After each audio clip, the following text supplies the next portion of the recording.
So, update. I shall give you all an update. I mean, I suppose I can tell you the story of everything that happened these past few days without crying. Try not to cry challenge. I mean, I've already cried so much. But I know people want me to keep them updated, so I'm gonna tell you what's been going on. So, 3 days ago, my mom was like, uh-oh, I don't feel so good, Mr. Stark. And I was like, okay, well, I'm gonna take you to the hospital right here, right now. Mind you, she's already been feeling this way for 2 weeks before. But 3 days ago, she's like, no, this is not normal. And I'm like, okay, you're right, let's take you to the hospital. We get there. They run some blood tests, they run all sorts of tests. You know hospitals, they just try to check immediately everything all at once. Turns out her body is not looking really good at all, and she was on the verge of dying. So that really sucked. She was fine. I mean, her blood pressure was okay, and her fever, she didn't have any fever. Her heart rate was, everything looked fine. But the longer she was sitting in the hospital, the more progressively it got worse. So we caught it just in time. You know, at one point, her blood pressure reached 71/59.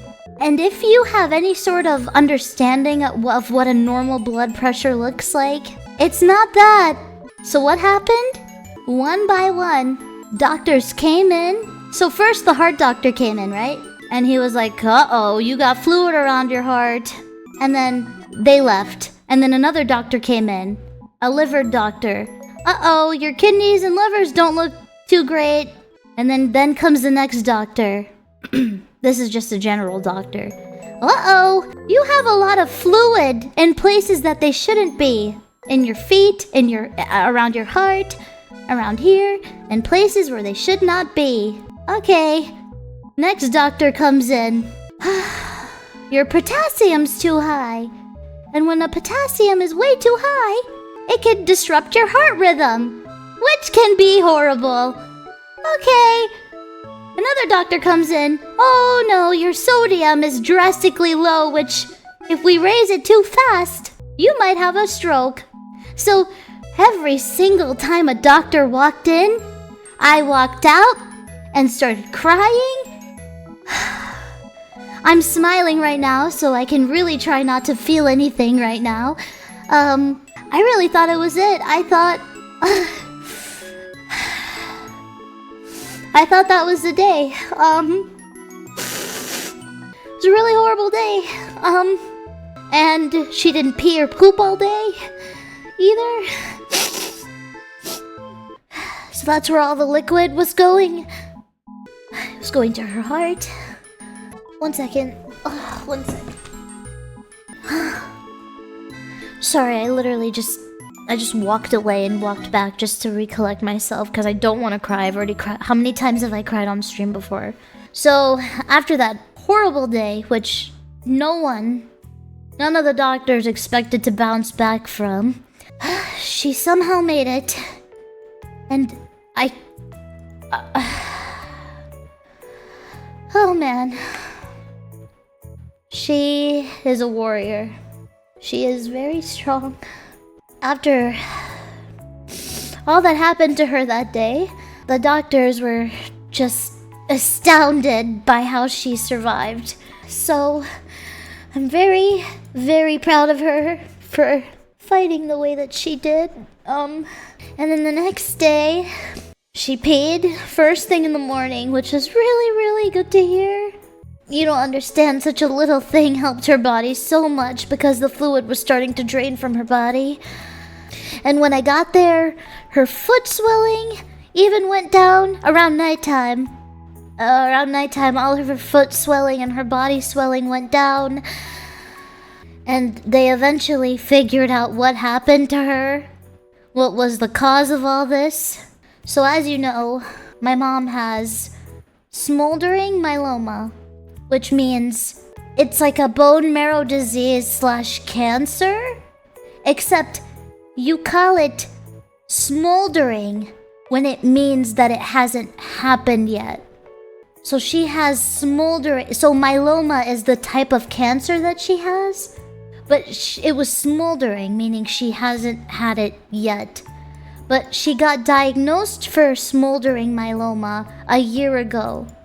So ever since then, right, since a year ago, my mom has been trying to avoid so many types of food that she could consider can't. You know when you go online and you see all these freaking almond moms on Facebook saying, don't eat potatoes because too much potatoes can cause cancer. Don't eat spinach because too much fiber. Don't eat this. Don't eat this. And it was so much good food that gives her body good nutrients. But because she reads stuff online, she avoided so many foods because she's very gullible.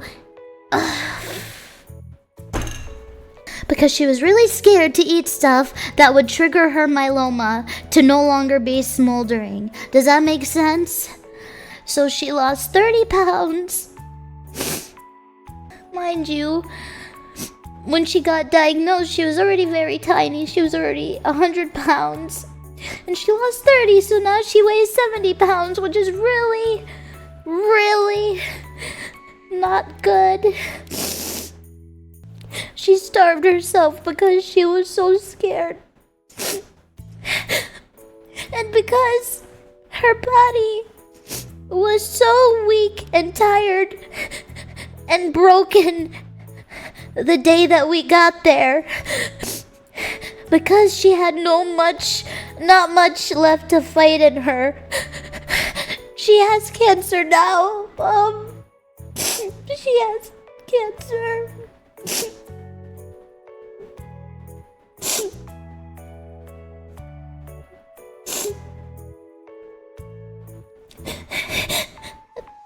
The day that we got there, her body was so destroyed from the malnourishment that it was basically an open door for her myeloma to become active. And we didn't even know until her cancer doctor drove across cities to come to the hospital and give her the message that she has cancer now. So, yeah. It's very scary. It's very scary. But, on the bright side of things, the doctor was telling us that myeloma is actually it's not curable. It's a type of cancer you cannot cure under any circumstance, but it's very treatable. Very, very treatable and very survivable. So as long as you get treatment done, which another really good thing about myeloma is that you don't have to do any sort of crazy treatment like chemotherapy or anything like that. Myeloma responds really good to steroids.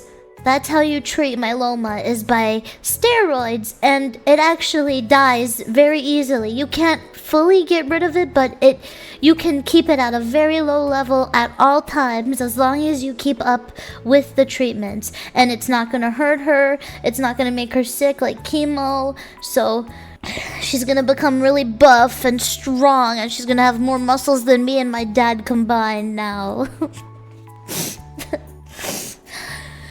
But yeah, it's just been a very, very hard few days for me. We found out yesterday that she has myeloma now.